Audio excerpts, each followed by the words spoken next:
It began quietly. No explosion, no warning sirens, no sudden moment of chaos, just fog. In December 1952, the city of London, home to nearly 8 million people, was brought to its knees not by war, not by disease, but by something far more ordinary and far more deadly: the air itself. For 5 days, a thick, toxic fog swallowed the city whole. Streets disappeared. Visibility dropped to almost nothing. People couldn't see their own hands in front of their faces, and as London struggled to navigate the darkness, thousands were dying. This was the Great Smog of London, one of the deadliest environmental disasters in modern history. A city built on smoke.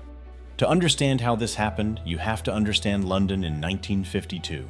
This wasn't the modern, polished city we know today. It was still recovering from World War II.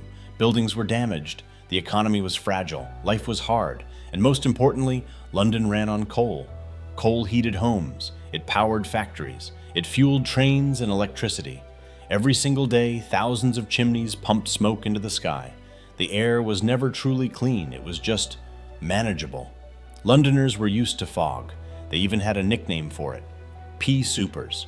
These thick, yellowish fogs had been part of the city's identity for centuries. Writers romanticized them. Detectives in fiction walked through them. People accepted them. No one feared them. But what happened in December 1952 wasn't just fog. It was something far worse.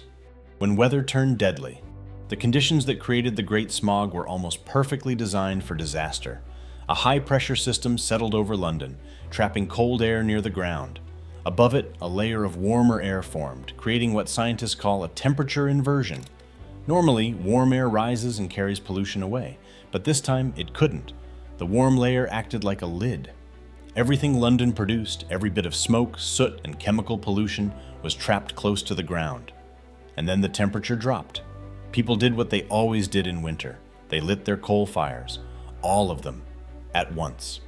Within hours, the air began filling with a deadly mix of sulfur dioxide, soot, and toxic particles. With nowhere to escape, it built up, thicker and thicker, until the fog itself became poisonous. What looked like weather was actually a chemical cloud. The fog that took over a city. On the morning of December 5th, the fog had already arrived. At first, it didn't seem unusual.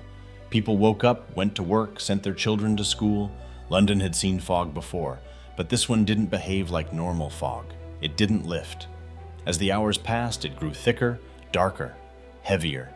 The color changed, from pale gray to a yellow-brown haze that burned the throat and stung the eyes. People began coughing. Breathing became uncomfortable. Still, life continued, because no one realized what was happening. By the next day, the situation had escalated. Visibility dropped to just a few feet. In some areas, people couldn't see anything at all.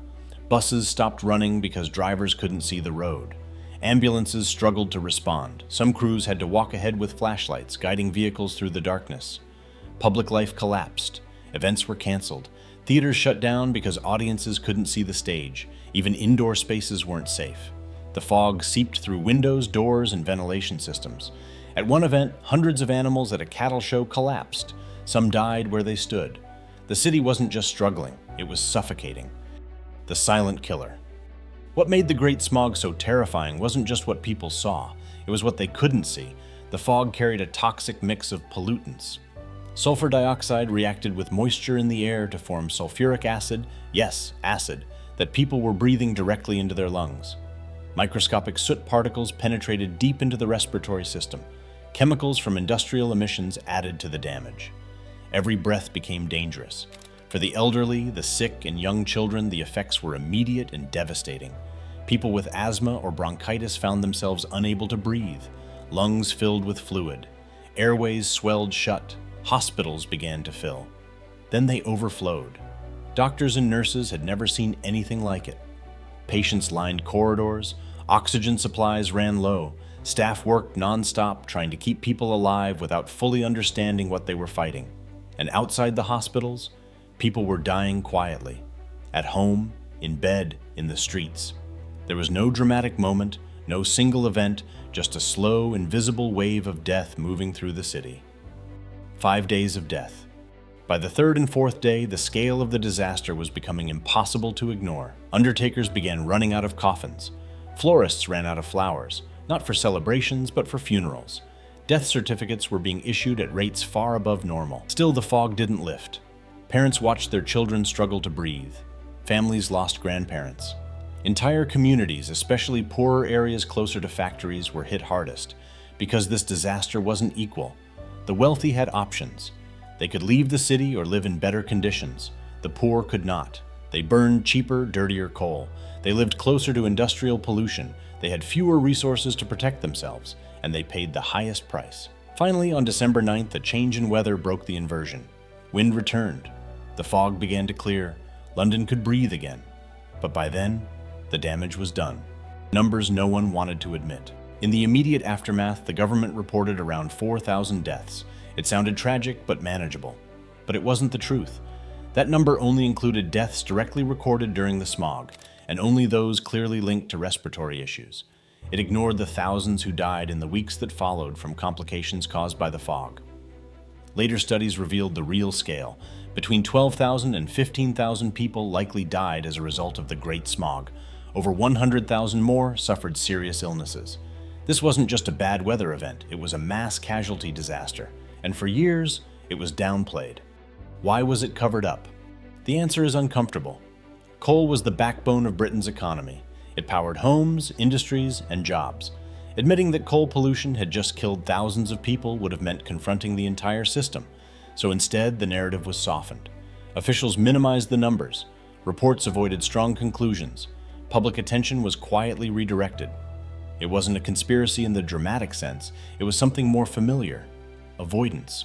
Because acknowledging the truth would have required change, and change is expensive. But eventually, the truth became impossible to ignore. The Great Smog forced a conversation that could no longer be avoided. Scientists, doctors, and journalists began pushing for answers. Public pressure grew. Investigations were launched. And in 1956, the UK passed the Clean Air Act. It was a turning point. The law introduced smokeless zones, restricted certain fuels, and pushed industries toward cleaner practices. Over time, London's deadly fogs began to disappear. The air improved, lives were saved, but it came at a cost. Thousands of lives. A disaster the world almost forgot.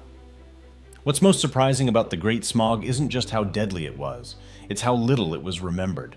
There were no dramatic explosions, no iconic images, no single moment that captured global attention. The disaster was slow, quiet, and invisible. And because of that, it faded from memory. For decades, it wasn't widely taught, it wasn't deeply discussed, it didn't become part of popular history, but it should have.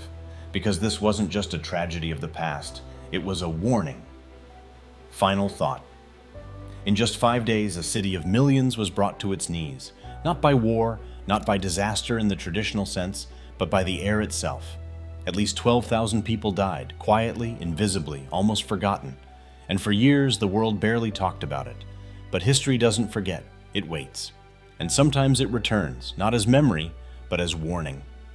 So the next time you look out at a foggy sky, ask yourself, what's really in the air? And more importantly, are we paying attention this time?